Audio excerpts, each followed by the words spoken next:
వర్గీకరణ బిల్లు కూడా పెట్టడం బీజేపీ కూడా బిల్లు పెట్టడం జరిగింది.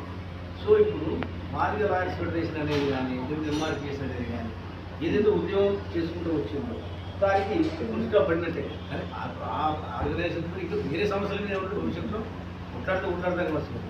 ఎస్సీ కేటగిరీ ఇష్యూ క్లోజ్ అయిపోయింది కాబట్టి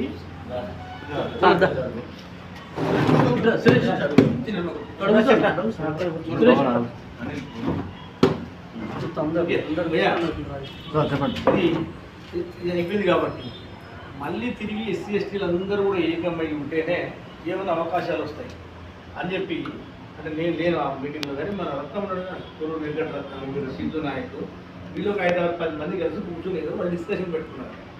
ఏమని సరే మొన్నటి దాకా ఇది ఉన్నాయి కదా వర్గీకరణ కావాలని మనం దాని వల్ల అక్కడికి ప్రభుత్వం సుప్రీం కోర్టు చెప్పింది, ప్రభుత్వం జీవోని తీసింది. ఇక ఇష్యూ పక్కన పడేసి ఎస్సీ ఎస్టీ అడ్వకేట్లు అందరూ కలిసి మన హక్కుల కోసం మన అవకాశాల కోసం పోరాడాలి అని చెప్పి వాళ్ళు ప్రపోజ్ చేశారు. నాకు టచ్లోకి వచ్చి సార్ ప్రోగ్రామ్ పెట్టడం మీటింగ్ అంటే నేను అందుబాటులో దొరికాను 4 రోజులు ఉండేది. సరే చివరికి మొత్తాన్ని నేను